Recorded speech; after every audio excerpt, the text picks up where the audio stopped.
Welcome back, everybody, to another episode of Camp Time is Real Time. I'm your host, Sarah Lebrecq, and this week we have something a little bit different. This week we are talking about the early 90s, just all of it at camp. And we've got a whole panel of former counselors, including Tom, to talk about that. We've got Bill Danner, we've got Susie Kraus, Todd Ferris, we've got Tom, we've got Kelley and Eric and Shannon Delaney all on this call. So we went through all of the things that, anyone who was there in the early 90s would say made that the best era of camp. And this was a lot of fun because people would remember things that others had forgotten. It was great. So you're going to like this one. And if you weren't at camp in the early 90s, why don't you get your friends together and let's do a podcast about your era of camp. And you tell us why it was the best. So think about that. Send me an email, camptimefcdc@gmail.com or over on Instagram, camptime_realtime. And that'll be wonderful. But for today, you're really going to enjoy this one. It was a blast to do. It was great. Everyone catching up. And I hope to have more of these. Enjoy your January, guys. We are slowly but surely getting to the summer. Talk to you next week. Bye. I'm going to start with you, Bill. Not to put you on the spot, but I'm going to put you on the spot. So when we first talked about it, and I was like, let's do this Eras thing, you were like 90s, like late 80s, early 90s. What like jumps out at you when you think of camp and this being the best time period? Yeah, I mean, I would have to throw the late 80s into it because it just led right into it. But I think, my thought of the late 80s, I immediately go to Zeph and Jerry, which I'm sure you do too, Todd, when you think about that. The videos they were doing were so funny. They were running the camp besides Tom and Gail. You had Tom and Gail doing their thing, and then you had Zeph and Jerry that were just running the artsy part of camp. And Jerry was just hilarious in sing. The things he would dominate half a sing with just doing the Dear Elijah. Do you remember that, Tom? When he would sing, "There's a hole in the bucket." Remember that? And Jerry would just be. I remember Jerry and his antics very well. That's for sure. But yeah, certainly that late 80s feel, that carried into the 90s, that set the tone on the sense of humor. So those guys, because we touched on those guys a little bit, I think when we talked or at some point, but the being the video counselor carries with it. You don't know it at the time, but it's like, oh, you're in charge of the one thing that will be like a keepsake of the year. And they started with from their point of view, and then that trickled into all of the video counselors after that, I think. And that was you, Bill, up through the line, right? Yeah, the format was created there, with this a couple of skits, a couple of music videos, and then maybe but Tommy and I just grabbed that format from the late 80s and put it on ours. Right.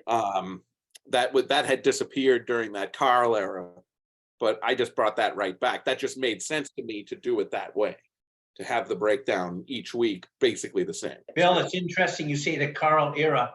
That was 1 year. I was going to say, wasn't that a 1 year era? I think it was 2, Tom. I don't believe so. I think he was a one and doneer. Okay.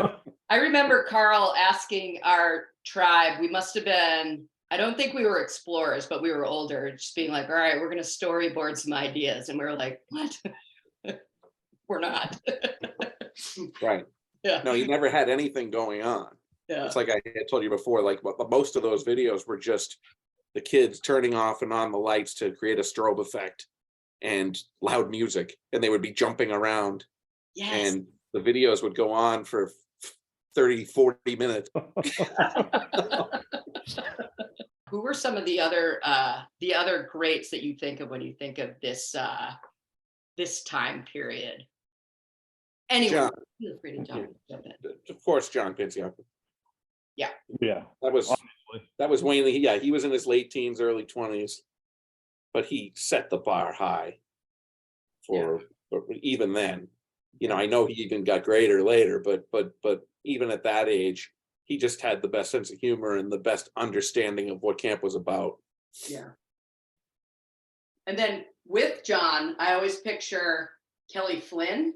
So like they were together all the time, right? Until Kelley Park came along, right? Yeah, my memory goes right to the three Kellys, Kelley, Kelley, and Kelley. That's right. Yeah, From who were all his servants. Right. All spelled differently too, right? I-E. EY, Y, and IE, right? Yeah. Now, who was the IE, Todd? Cassidy. Cassidy. Cassidy, Oh, yeah. Kelley Cassidy. By the way, I spotted her in those were great pictures you sent today, Sarah. Yeah. I pretty much figured yeah. they were 91 and 92, I think. But seeing Kelley Cassidy in both of those and a few other folks that we haven't mentioned yet. Kelley was a great counselor. Was she a camper too? I don't think so. She lived in Bellingham.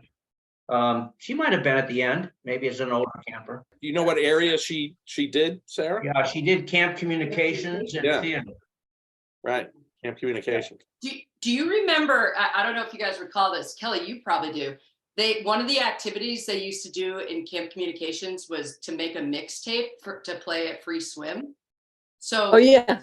during the week, they'd say like, whatever, bring in your favorite song and your tribe will, put together a mixtape, and they did a bunch of tribes, and then they play them up at Free Swim, like on Friday, whatever. Yeah. So before music was like widely sanctioned at camp or like expected. It was cool. And I remember I was like, I've got a good song, the Downeaster Alexa. People will love it. So they're in the pool and I'm like, let's slow it down. So It is a good song. it is a good song. It's not. Yeah, it is a good song. Todd, I think you mentioned you came here through Jerry, right? Yeah, Jerry and obviously Tom, but Yeah. I was friends in school with Jerry and John Bucci. Yeah. So yeah, they brought me in. Yeah. And then I feel like didn't last more than a year or two after I started.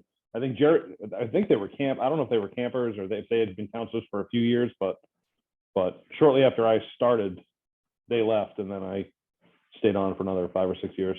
John Bucci, his last year, was the head of arts and crafts. Yes. Yeah. Yeah. But I think he had come back at that point, Tom. Didn't he leave for a few years too? Right. John I came think back he and left. did a year or two. Yeah, and I'm not sure whether he was a camper or not either. I don't think he was. Having like the perspective of having been there for 30 years, like what is your favorite era? Like in general, like putting aside, we're talking about the 90s, but like what's your favorite era? My husband's going like this. Yeah. Yeah, the 90s probably is my favorite. So is it because you met your husband? Is it because you had me as a Choctaw? That's it. It was the Choctaws that I had. Like, That's exactly. what I thought. That's what I thought. No, I mean, it was it. I mean, I don't even know if I can pinpoint one thing. It was definitely. I mean, I there. can't. I don't mean to interrupt. I'm sorry, but I can't imagine like coming from the perspective of being an adult. So Kelley, Tom, you guys have that. You experienced camp from a young age all the way through for generations, for decades, right? So you've got this experience. Like I only have the experience as a late teen, early 20. So for me, that was the best because it was that fun era and that time of my life where it's like camp. So I can imagine, and I'm sorry again that I interrupted, but from like for Kelley's perspective, like you're at that young age where you can experience things like going out and partying in the woods, and doing Right. canoe trips or whatever, which Right. if I think back, if I'm at camp now, it would be like I listen to the podcast and I think back like, oh my God, it would be so fun to be there. But now I'm not going on a canoe trip on a Saturday and sleeping in the woods. That was super fun when I was 20. It's not happening now. Right. So Well, that's funny you say that because my kids are like, went on the canoe trip. My girls did this year, and they're like, Mom, you should come with us. I'm like, no, that's a young person's. They're like, you did it though. And I'm like, Is there yeah. a bed? No. I didn't want to do it then. Yeah. That's the only time I've ever gone camping. That's it. It was worth it then, no other time. Yeah, no, I always found it to be a pain in the ass. You know, we're canoeing out there, and then we're. It wasn't a 4-star hotel for The Billy. tents are falling to the bottom of the ocean, the bottom of the lake. But we made it. No matter what happens when you're in a tent, you wake up soaking wet. I mean, it can be the driest night ever. You're still soaked. Tom, to what extent did you know about that camping trip going on? Like, was Sam going on it too? Sam was too young for the first ones. I knew about it because I had to drop Sam off there on the edge of the island. Todd, didn't you have a canoe? Yeah, we brought our own canoes. Yeah, I brought mine. You brought yours. And that's why we sank. That's why when Bill talks about the tent poles falling in, is because you put 9 people in one canoe. And we're like, oh, 8 of us are lifeguards. We all know how to swim. And we all had to swim because the canoe tipped. Shannon, do you remember? We did borrow them later. I remember. Gail was involved. She would let us use them. Oh, she did. would. Oh, yeah. Yeah. We didn't do Fine, that. just take them.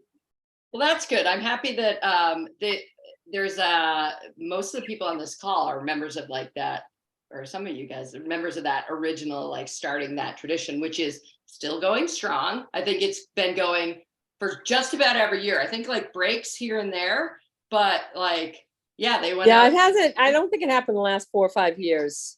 Yeah. And I think this was the first year it happened again in a few years. So what did you guys think, like when you come back, if you'd been there the year before, you come back and there were these new people, was it an instant, like, okay, like this person is in, like you're now part of our crew, or did it take a little while? Because I just recall like legendary counselors, like when someone would leave, it was like, oh, that's such a bummer. But then we get these like amazing people to step in that it was just like, oh yeah, like you're part of the crew. Like something about the personalities of the people who were there and the people who were coming in. I don't know if it's that you guys knew each other, like from school, from outside or what, but There's some people that just came in and clicked right away. And I would put Shannon in that category. yeah. You know, Shannon was somebody that everybody loved right away. You know, certain people like, you know, maybe didn't last at camp because maybe camp wasn't their thing, but I think that the people that kind of had that, you know, the thing that everyone talks about, whatever it is that none of us can put in words, if you had that, you obviously fit right in and you were just part of the crew instantly, and because that's what I think brought us all together, right? I think the best example of that is Dave Kelleher. No question. I was just gonna say Absolutely. Yeah. When Dave came in, that. I think everybody was just like enthralled with him. Yeah. You know, because he was different, but he was funny, and he was Perfect blend. yeah. You know, you didn't know what to make. But of he was quiet, but he still like he had the quick wit and yeah. Yeah, but you were in love with him by the end of the summer. Absolutely. yeah. Oh yeah. You know that he would fit in right away, Tom, when you met him? Because he's quiet, he's kind of reserved. You know, I almost feel like you might have been, when you were interviewing him, you might have been like, well, maybe this guy's not the right fit. No, he had that spark in his eyes right away, and he said funny things even in the interview. It was great. Yeah. Do you know it's so perfect that the song that he brought to camp, Shaving Cream, kind of like perfectly encapsulates him, right? It's just this like kind of song, and then you're like, whoa! It's like that kind of makes sense to me that came from him. And again, like that's something that's still going. So I feel like there are these big traditions that we're still going. So do you guys remember when we started doing the Beatles' Happy Birthday as a song? I have a memory of being a camper sitting in the tent, and I can't remember too. It was, you're not going to believe it. It was 2 guys from Medfield who were like, hey, like we want to start doing this song, and we started doing it, and I can't remember if the da-na-na-na-na-na was the first time or if that evolved separately. And then they like put in, they're like, the stipulation is it's passed down, but it has to go to a Medfield guy, yeah, guy. boy, counselor. yeah. Medfield guy, yeah. I think it might have been Scott Janovich might have started that, because he was a big Beatles guy. Okay. Might have been Scott. Yeah. And like, you can't separate camp in that song now at all. Like that's like part of the fabric. And I just think it's cool that was something that was brought, and it's like, yeah, now this is something that you think of when you think of camp. So like And now Whitey's part of it now too. That's great. That's right. When did Whitey come? Gail picked Whitey up at a store, and she brought him in and told me, "Oh, I've got something for you." And then we had a contest to name him, and Bonnie picked out the name Whitey because Whitey Bulger was in the news at that time. So he's a little white criminal. I was talking to, I think it was Caitlin Panciaco. She said on the pod, she's like, I always like wish that I could have been a camper or a counselor in the 90s, because it just seemed like it was kind of like the Wild West, like anything goes. And I was like, well, you're right. But it was like we were, and Tom, like we talked about it a lot. It was like just kind of like trying things out to see what fit. But like I think that yes, it was 30 years ago also, so there's, you know, a lot more leeway, but like people were coming in and trying things, and like if it worked, it worked. And if it didn't, we just didn't do it, and we didn't worry about like what may have happened. And I think that I just feel like this period is where a lot of that stuff happened, and a lot of it happened to work really well.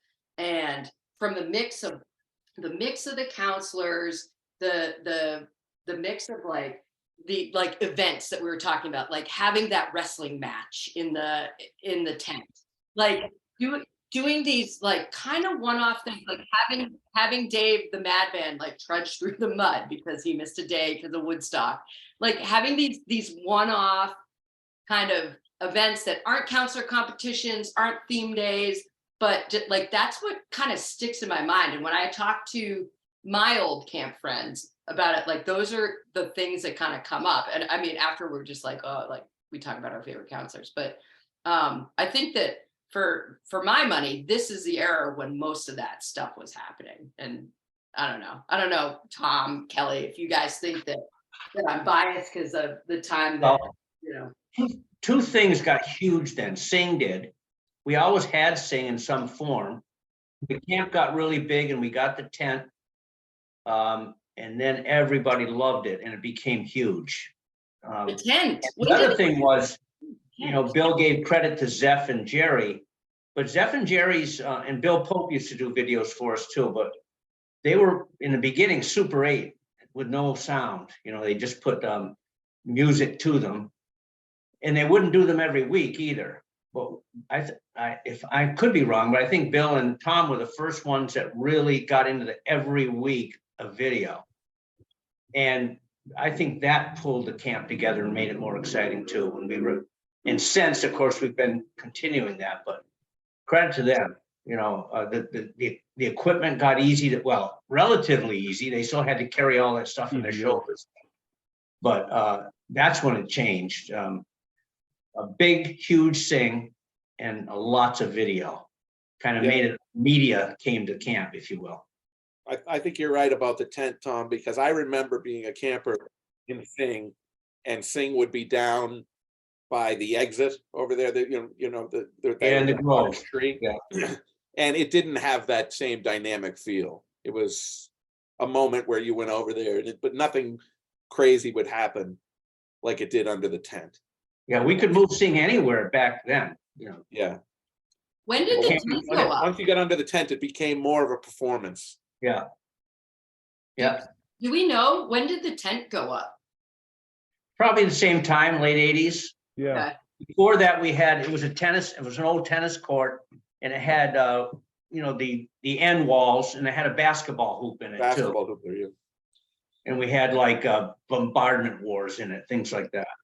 I feel like we had that first year without the tent, right? We had it, we were sitting there on the asphalt, Yeah, the sun. yeah, no rug the first year.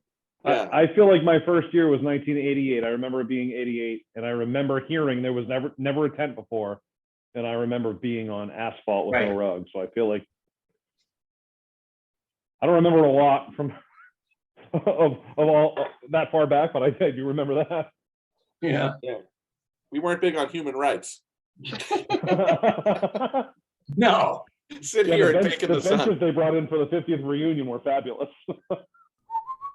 So how many of you guys drove campers to camp? And do you have any like stories from that? Because I think that was like a very cool part of camp, because it is a new perspective for the campers and help you. My kids had to be trained to sneak up with me because I was always late, or sneak down.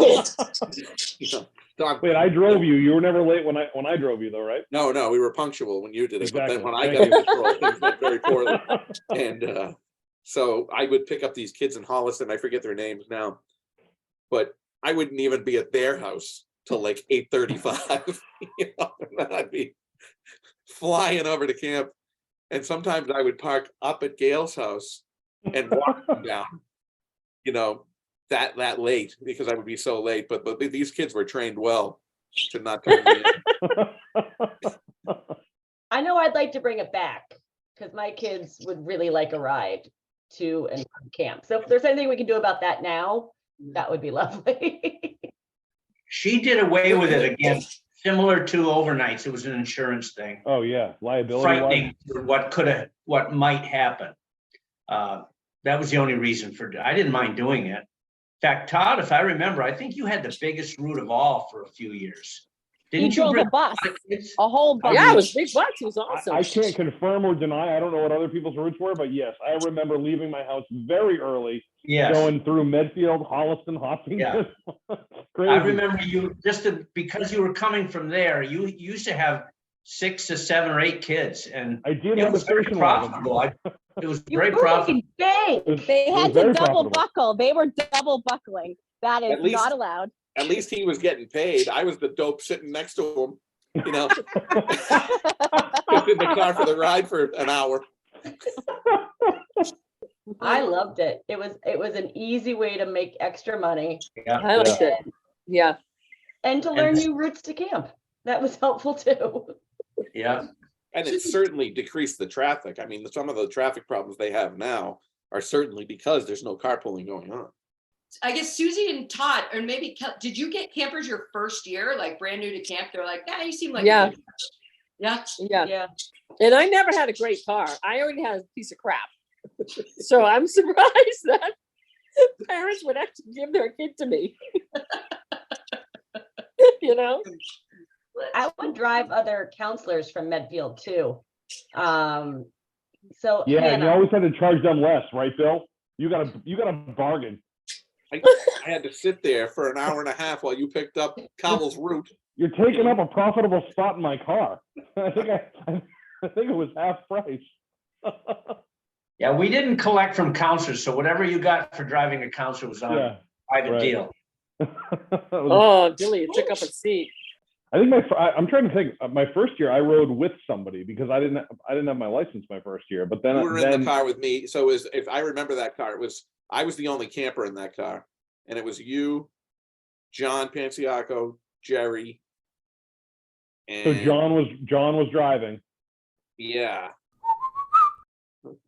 Hey, Bill, what were some of your personal favorite videos you and Tommy did back in the day? Sarah asked me that question when I was on, and one of my personal favorite that we did was the one with the turtle that was based on Free Willy. Oh, yeah. Remember that? Yep. I don't remember a lot of the videos that are talked about. I remember that video. Yeah, that one just came together perfectly, the way that it was done. And at the end with that turtle flying over that kid's head, the music matching perfectly. I don't, I would love to see it again because it was really well done. And then there was a dream sequence that Tommy had done up, and it actually looked like this. It had like groups of images, and it was this panicky dream that the kid had, but Tom, you were in it and you were like scaring him, and it was very well put together, that video. That was a good one. I think that we just were so lucky that it was you and Tom doing video at that point, because it's one of those things that kind of set the bar. And it was like, okay, video is going, like, this is what the videos are going to look like. And like, we were so lucky to have Tom Gomet, who knew what he was doing, right, editing them. And then your ideas, like, it just made it so it was like, oh, if you're going to be in video, like, this is like a staple of camp. And like, that's continued. And everyone who's been there since then, like, understands their responsibility. And having Tommy was such an advantage for me, the funny guy, right? Like, because anybody that was before me or after me in video could have done the same type of stuff, come up with the wacky idea and then play the role and get the kids going, but having Tommy was the advantage. A little history on it. That whole thing really got big because Gail was very into video for the town of Franklin. She was on the town council for a number of years, ran for office, and she videotaped a lot of the stuff in the town. And she had a lot of equipment in that little front office of hers up near the house. So she was very excited to get video going in a big way. And she was, funding it as she funded everything. And but then it became a love-hate for her. And I say this with all love for her because she's the reason we're all here right now. But she would come to me and, for example, and this, everybody, why is Billy in so many of the videos? I said, because he just needs to be, Gail. Oh, okay. And then on Friday afternoons, if you remember, Bill, the stress of the poor gal, because the parents were starting to come in, and we're running videos down in the stable, and we'd see her coming down to see if the video was almost over, and right. Everybody would run, that's the word I want, get her in conversation so she wouldn't get all the way down to the barn, including me, so we could finish the videos, because she would not often, but occasionally, over the time of the entire camp, she would stop a video to get us out there ready to go home. Right. So she loved video, but it scared the bejesus out of her every Friday afternoon. Did it have to be approved by Gail? Like, how did that happen? That happened after a couple. Did you used to take it to she didn't see it up front. She saw it after, right, Bill, back in those days? Yeah, she would take it and watch it over the weekend. Oh, yeah. Yeah. And then we did the thing when you burned the beaver up, and some of those through the beaver and the fire. Was that you? Yes. Yes. She started wanting to see them before Friday, but she loved them. Don't get me wrong. She loved them, but she did have a little, was on top of them more after a while. And not just Bill, everybody passed that too. No, I mean, I used to have the same conversations with her. The thing that she never, that she wouldn't understand about me, I didn't have any patience for campers, so when it came time to putting together the video, I would just want it to get done. And so I'd either put myself or other counselors in it, and the campers I would just have in like minor roles behind it for the most part, because I didn't want them. Getting back to, in our area, it was more about us having fun. Right. Had to be when he was playing in the middle of the street with the car, because that was my favorite video of all time. What not to do with the that was Sarah, and you mean the state inspector out in the middle of the road? That wasn't Bill. No, when Bill was literally sitting in the middle of the road with yeah. I forgot about that one. Yeah. What campers shouldn't do. Yeah, that's right. I forgot about that. Yeah, it was like funniest thing in the world. Do's and don'ts. And I was sitting on the yellow line out in the road. You were also the first video counselor, I believe, that was being filmed in other local eateries during camp, weren't you? Yeah. Yeah. Yeah, we took it into Taco Bell. Yes. Documented the entire trip, as I recall. from Yeah. going out the wrong way all the way down to Taco Bell and back. And she would say, Tom, did you know about this? Did you know that he left camp? Oh, yes, I didn't know, but yeah, he ran it by me, Gail. It's okay. He got back in time for his next, class. One of the best parts about watching the video on Fridays, and I don't believe it's still there right now, is if you could get down to the stables in time, grabbing a seat on top of that piano. There were like 3 slots right near that big TV. That was like, if you could do that, it was a certain status level, and it was, boy, was it nice. But I think, Sarah, you actually pushed people off that piano to get up there at times. I would never. I also remember, I think it was 1994, one of the videos, and this is the one that there are 2 Dave Matthews songs on it, as I recall, Ants Marching and What Would You Say? And then there was a Blues Traveler song, and I forget, I think it was one of the Dave Matthews songs, but I was standing next to you, Susie, and you nudged me and go, I'll sing along if you sing along. And I was like, okay. And it was like, it was just one of those things that like is a silly camp memory. But for me, then I was like, boom, this is one of my favorite songs forever. Like, this is a memory I'm always going to have. And that was 30 years ago. And that's one of the reasons that I'm like, yeah, 90s, the best, the absolute best. The piano stayed till about 10 years ago, then it went back into another room. We were worried it was going to tip over on the campers. No, that seems fair. It would almost tip over as you were climbing up on it. I remember as you got to the top, it would kind of come back. Was that also when we switched from a relatively small TV to the big TV that we have now? Yeah, I was shocked when she bought that. I remember we came in that summer and there was just this 72-inch television sitting down there, and it was enormous. And she must have spent a fortune on it, because that size television at that time was expensive. Oh, the other thing we used to do in the 90s too, this was when we'd have rainy days, and like it was like, all right, we're gonna put on a movie, and you'd split the stables in half, and the younger kids on one side, older kids on another, with like the 27-inch TV, and it's like, we're watching Air Bud. yeah. And I don't even remember what else we would do those days, like those all-day rain days. This was before that session that we had 9 out of 10 days of rain, and before the thunder and lightning crew with all of the activities we were going to do if it rained. But like, I don't. We would usually do some kind of a show in the stables in the morning. Yeah. Pick out of a hat. Your group had to put some kind of a show together. A talent show. Right. Gong show. We used to do the gong show when it was big. Yeah. That was fun. And then the movies in the afternoon. Everybody was ready to go home at the end of the day, I'll tell you.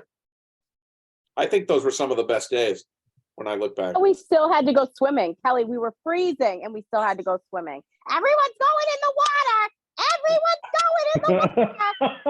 We'd be dressed in sweatsuits. She'd be like, take those sweatsuits off. Everyone's going in the water. Oh, it was Wow. There's the voice, Bill. It sounds just like her. There's the voice. I can't see her, but I can hear her. I'm going to go out on a limb and say that the reason that the 80s and the 90s were the best era is because we could do so much stuff that we can't do anymore, right? I mean, there's certain things that like we can't send a bunch of campers out hunting for counselors with no counselor supervision. We can't stay overnight. Like, we can't do all these things that now you're like, wait a minute, no, we can't do that. But we did it. We got away with it. Yeah, you're And right. I mean, that was some of the best fun. You could push the envelope with humor, right to the edge of where the campers might not know what's going on and where they would. And I don't think that they would go there now. Right. Although I'm still a little shocked with probably the most shocking thing, and I think Bill, you and I were talking about this at the reunion thing, was how are we still talking about the cat came back? Like, there are some pretty horrific things. And how is that not traumatic to children? Talking about a nuclear invasion, killing a cat, and the cat still comes back. We're shooting the cat. Or, I mean, like, all these horrible things are happening to this cat. But yeah, we can talk about it with all these children. Yeah, but now it's like, all that stuff that we did is now kind of like the legend, right? So it's like, oh, I heard that they used to do this back in the day, or like the overnights, that's why we do well, maybe they don't know, a lot of them don't, but like that's why we do the camping trip. And it just kind of laid the foundation for the direction of camp. So that's why I think like the era was awesome. Like catching, I talk about it a lot. Catching turtles and boating, like that was a huge deal. It was a lot of fun for us. And when I talk to the kids who are there now, and they're like, oh, we're not allowed to catch turtles. I'm like, oh, it makes a ton of sense. You Like, can't catch we used turtles to do it, anymore? it was awesome. So like, but it's just like, it kind of gives layers and layers of depth to camp of like what used to be, what's been built off of it, and you know, what we can never do again. So I have a question for Kelley. I know you guys brought oatmeal back this year as part of the 50. Did the counselors go in the Mine Brook afterwards to get it off? Yeah, Because most of the counselors would go jump in the Right. right. brook. And a few would stay in the hole stop, but it took so long to get it off you. Yeah, I don't think they went into the river. Because we had a few hoses down there. river was super low though this year, right? You get stuck if you Yeah, go in there. it was low. What was the best part about working at camp in the early 90s? Meeting your wife aside. They're number one. Just And then number the two, best, Chuck does. But yeah. Sorry to wake you up, Eric. the best part, just hanging out with friends, you know? I mean, that was it. You know, had a bunch of good friends that worked there, and just being with them, you know, every day with no responsibilities like school, you know, just having fun the whole time. And that was really it, you know. And then, you know, I mean, you had to work, but it was, you know, it was fun, you know. No tests, nothing like that. The cookouts, those weren't tests, you know. Skits, those weren't tests. They weren't that fun, you know. They're pretty stressful, but it was just, you know, being with everybody.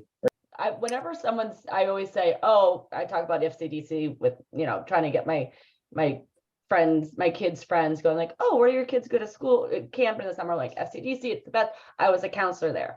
I never said I worked there because it wasn't really working. And I just realized I've never said I worked there. I'm like, oh, I was a counselor there. Never said it was a job. Never said anything like that. I do remember at orientation when we'd fill out our W-4s and they'd be like, just write exempt. Don't worry about I'm it. not gonna make enough. It's not going to be an issue. And we were like, okay. It is true though. I mean, it's not even close. The best job ever. It's not even close. Like it's the best experience you can ever have by a country mile. And it's just like something about like those 30 days, it's all encapsulating, and that like, that's it. And it's fun, and you're working, and you're apparently making an impact on kids, and it's great, but it doesn't feel like work. And that's probably. Yeah, I mean, it changes everything about who you are up to that point. You know, like I remember Todd and I were talking about this in the regards of just even being able to do anything career-wise afterwards. The you know, the camp aspect of that changed what I was able to do. And then I was thinking about it today because I was thinking about this topic. So like even just the relationship that I have with Stacy, you know, like I probably couldn't have had that without the camp experience, because I may never have come out of my shell, and that she would have eaten me alive, you know.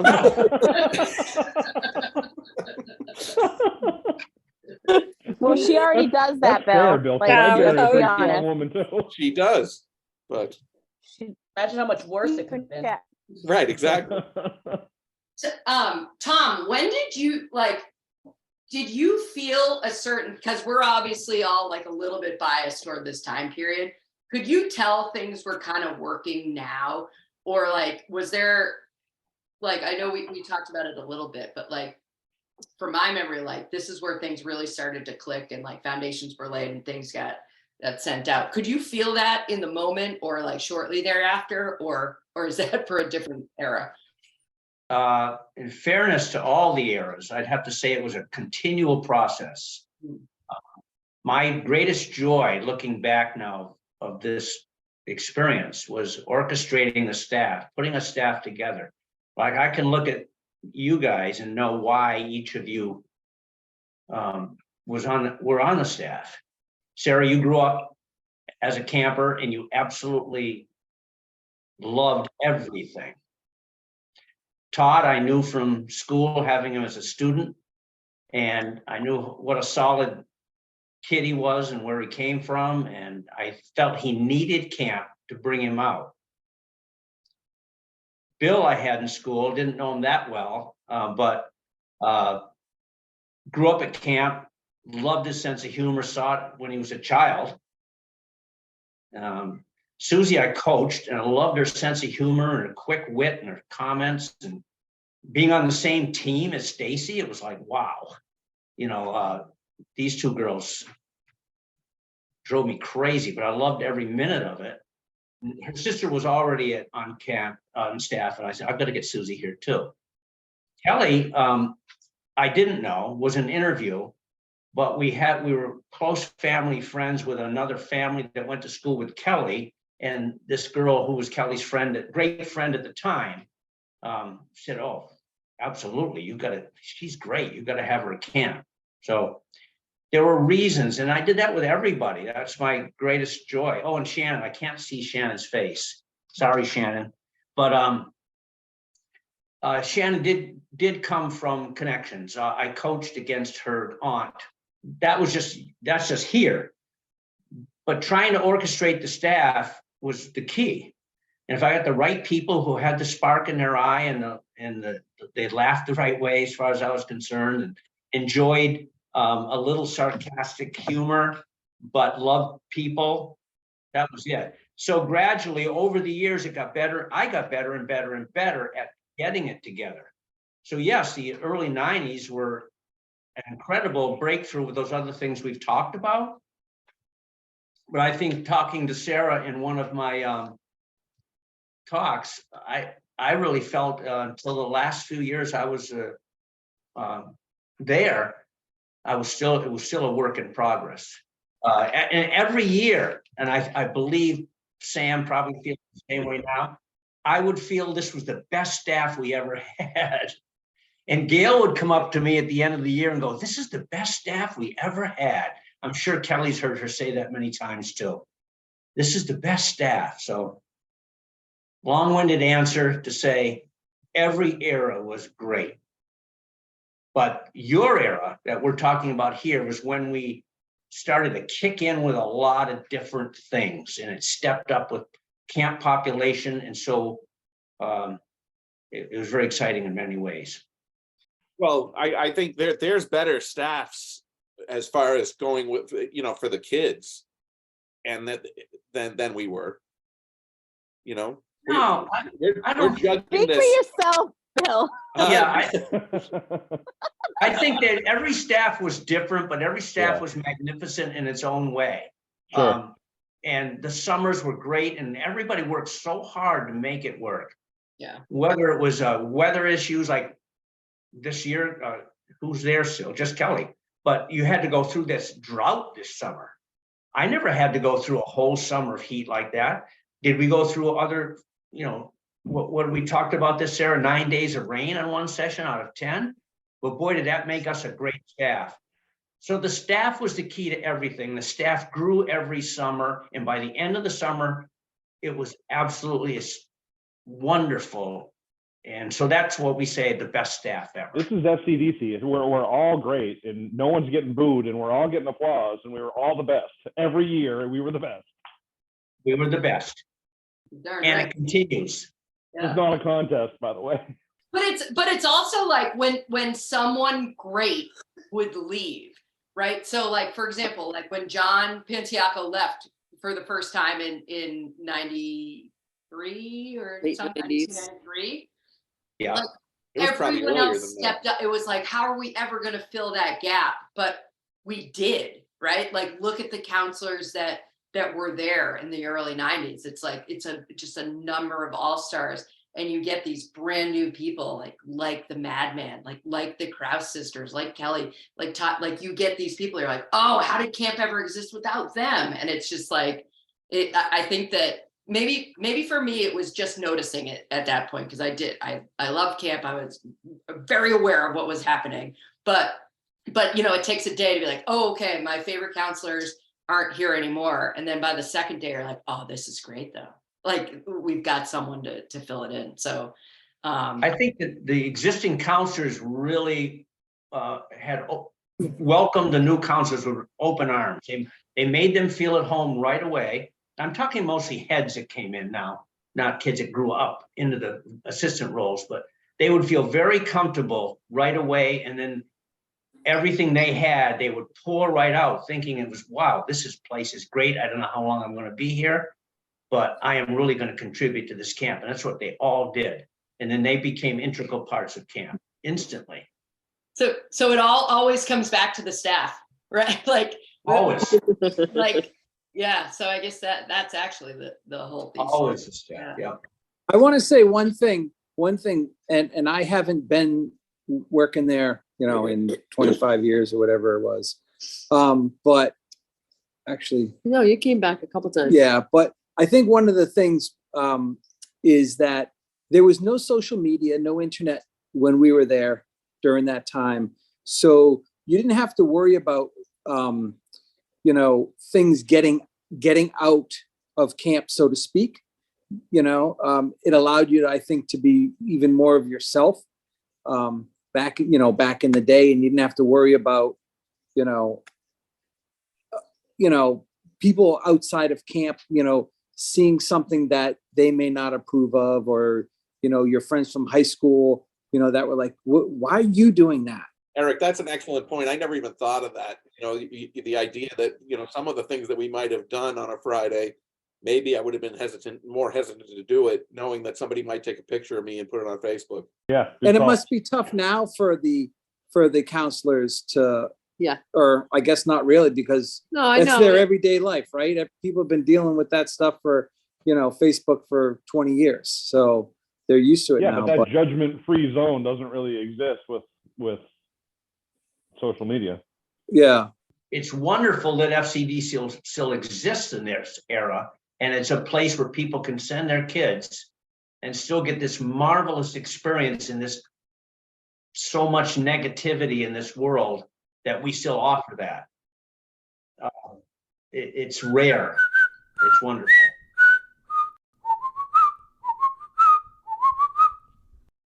Do you think that there's anyone that has stumbled onto this that isn't part of camp, that listens to it?